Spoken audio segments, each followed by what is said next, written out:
I'm sitting here with the Director of Fundamentals of Sports, Mr. Willie Crittendon.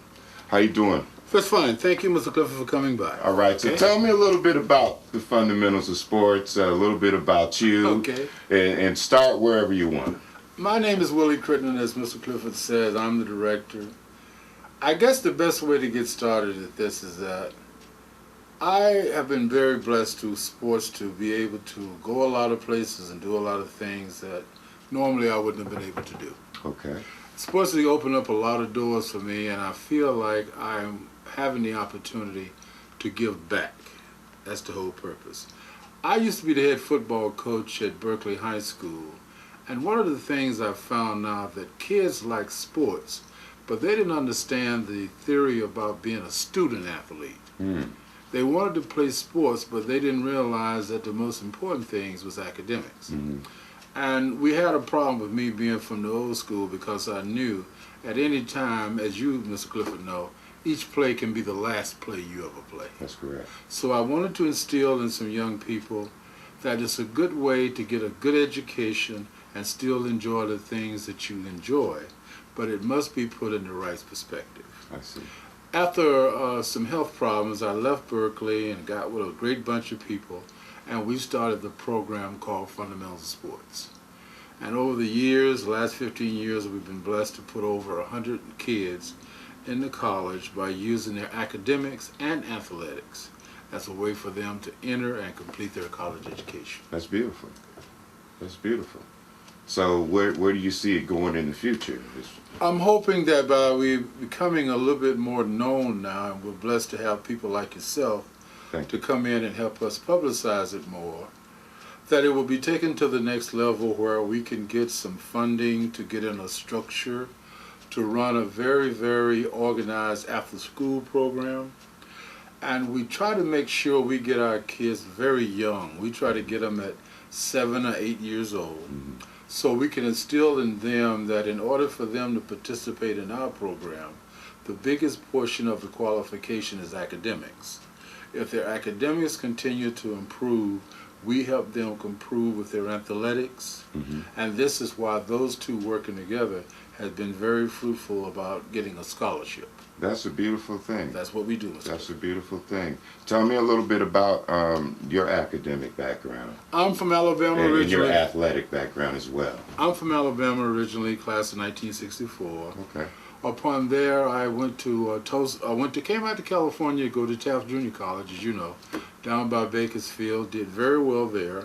From there, I went to Tulsa University in Oklahoma. And from Oklahoma, I was blessed to get a chance to play in the pros for a while. Oh, okay. I was down in New Orleans, and I was also in San Diego, and did a small couple of years in the defunct World Football League. Oh, okay. So I was real blessed that way. And once again, it just instilled upon me that it's very, very necessary to prepare for when you can't play anymore. That's very important. Just speaking of the World Football League, was it Michigan Panthers? Michigan Panthers back in the day, yeah. Okay. Okay, that's beautiful. I was intrigued because, I'm like, who's this wonderful guy, given myself, and of course, I'm coaching elementary girls basketball now. Who is this gentleman that's nice enough to give us tickets, and I was really intrigued, to find out who this person was. And I'm really glad that I met you. Same here. And I hope that everything, and I'm going to do whatever I can to assist you as far as visually and promotions to help your program Thank you.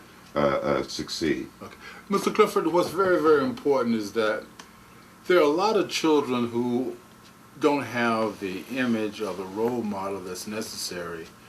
When we say the word coach, people like yourself and a lot of your colleagues understand that coach is the father, the man, the disciplinarian in a lot of these kids' life. And I'm very fortunate to have contacts with several of the colleges and the professional people in this area, so we can use the tickets as a reward for improvement.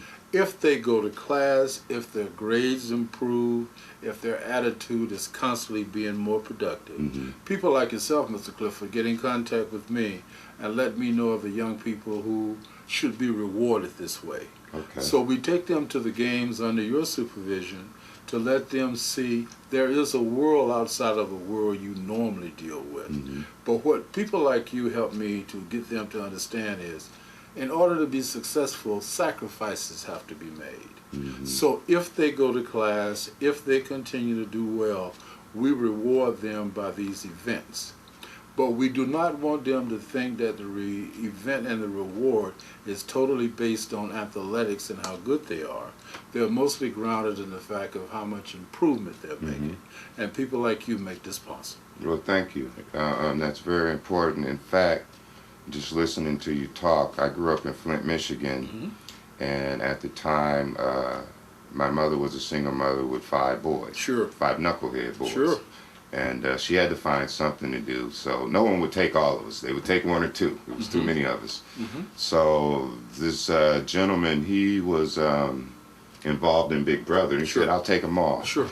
So the very first game I ever went to was an Ohio State-Michigan game. All right. And we road trip to Columbus. Okay. And I remember stopping, and we did some mischievous stuff. Sure. He had the maze in blue paint. It was watercolor. And don't tell your mom or anyone we did this. So when we crossed Wells in Buckeye State, we crossed it out and go blue. So the next thing I know, we're at the football game. Right. And I'm just like, wow, look at all these people.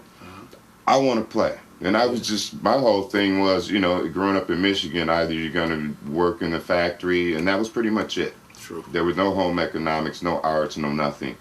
They gear everyone to work in the factory. And I remember asking the gentleman, how can I get on the field and how can I play? And I believe Archie Davis and those guys are playing.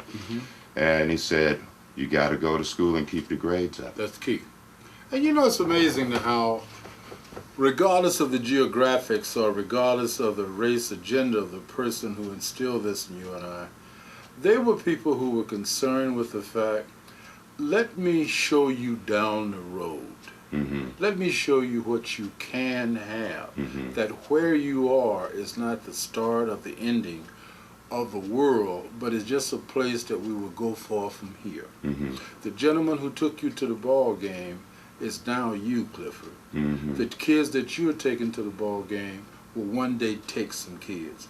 We are part of a wheel. We are part of the believers in the Almighty, that it is our responsibility to keep it going. That's beautiful, and that's so true. That's so true. I have, with the girls that I'm coaching, some of the girls are difficult to deal with. Sure they are. Children. Sure they are. And they're like, great, he's going to do it. Here, go. And, you know, when I ask Coach Antoine, who's the other coach, they're like, well, yeah, she's this and she's that, and her grandmother's taking care of her, you know, but the bully on the schoolyard. But from what I understand, there's several of them that asked him, is Coach Cliff coming today? Are we practicing? And they're waiting for him. They're waiting for you. When I come Thursday, they'll be waiting for me. Yes, they will. There are teachers who never said anything to me before, not because they're negative. They had no reason. You know, I picked my daughter up. But they come up and go, hi, Coach. There you go. Heard a lot about you. There you go. And what I did was empowered them. Okay, lead the exercise. So they come, I want to lead. You know, I explained to them, you can't be a leader and a bully. You can't. And I used the Obamas or whatever leaders that they know. Do you see him running around bullying people? No, you don't. You know, so they sort of get it. So that's a beautiful thing. And I thank you for taking time out. And if there's anything you want to say, go ahead and say it. I would like to do this then. I would like to, first of all, thank you. But there are some people, if it's okay with Mr. Clifford, I would like to give special thanks to some people who have made this possible over all these years for us to continue. At the top of the list and at that section, I think that Mr.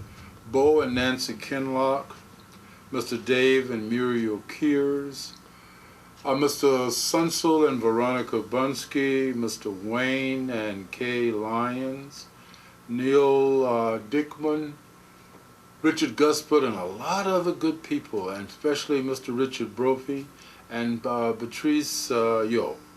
These are people who have not only added their financial support, but their participation.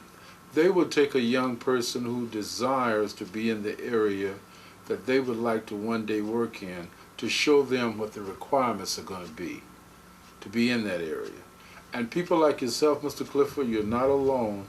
It's just to the point of us constantly trying to get more of us together. I want to thank you for coming by and thank you for volunteering your work.